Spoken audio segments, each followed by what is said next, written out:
کا کام نہیں ہے. سید الساجدین امام زین العابدین علیہ الصلوۃ والسلام نے مسلم بن شہاب زہری کو خط لکھا. تاریخ میں خط موجود ہے لیکن وہ مسلم بن شہاب زہری کے لیے نہیں تھا، تمام علماء کے لیے.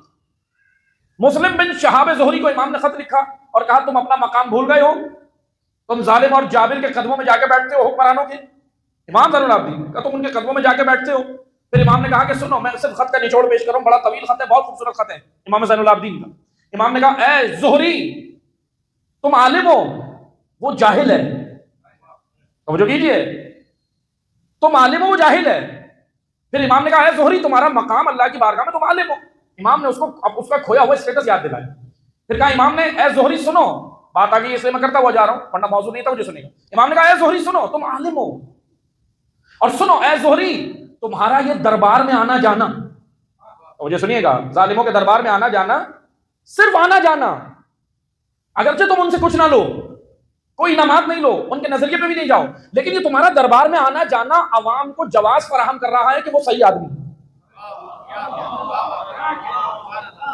سید الساجدین کے جملے سنا رہا ہوں معصوم امام کے. تمہارا دربار میں آنا جانا، تم کچھ نہیں کرو، اس کے نظریے پہ بھی نہیں گئے، تم نے تو صرف سیلفی بنائی، تم تو تصویر بنانے گئے تھے، کوئی مسئلہ نہیں. اے زہری عوام سمجھ رہی ہے کہ وہ صحیح ہے کیونکہ وہ بھی تو جا رہا ہے.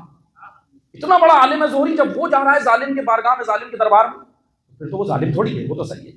پھر امام نے کہا سنو اے زہری، وہ تمہیں اپنی حکومت کی چکی کا پٹ بنائیں گے، وہ تمہیں اپنی حکومت کی چکی کا پٹ بنائیں گے. درمیان میں پٹ ہوتا ہے نا، اس کے اندر چکی کے اندر قطب ہوتا ہے، قطب کہتے ہیں جو قطب کے چکی گھمائی جاتی ہے. امام نے کہا وہ پٹ بنا کے تمہیں قطب قرار دیں اور تمہارے ذریعے سے اپنی حکومت کا پہیہ گھمائیں گے، تمہارے ذریعے سے اپنی حکومت کا پہیہ گھمائیں گے.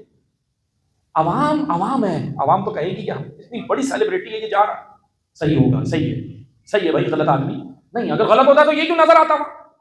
امام نے زہری کو بتایا عزادارو، عزیزان محترم، بندگان خدا، اسلام تبدیل عالم کرتا ہے، جاہل نہیں کرتا. جاہل کو سروکار نہیں ہوتا. اسلام میں گنجائش کون نکالتا ہے گنجائش؟ عام آدمی نہیں کر سکتا. میں نے کئی جگہ یہ جملہ کہا ہے، 1400 سالہ تاریخیں اٹھا کے پڑھیں آج تک، اسلام کو جتنا نقصان دینداروں نے دیا بے دینوں نے نہیں دیا. سیکولر ہے، اس کا دین سے کیا تعلق ہے؟ وہ نہیں آتا. لیکن معذرت کے ساتھ مسجد کو نقصان کون دے سکتا ہے؟ بے نمازی یا نمازی؟ عزاداری کو نقصان اندر سے کون پہنچا سکتا ہے؟ جو عزاداری نہیں کرتا وہ، یا خود عزادار؟ خود عزادار کے ذریعے سے ہو سکتا ہے. اس لیے یہاں ہمیں سمجھنا ہے کہ ہماری رسپانسبلٹیز کیا ہے، ہماری ذمہ داری کیا ہے.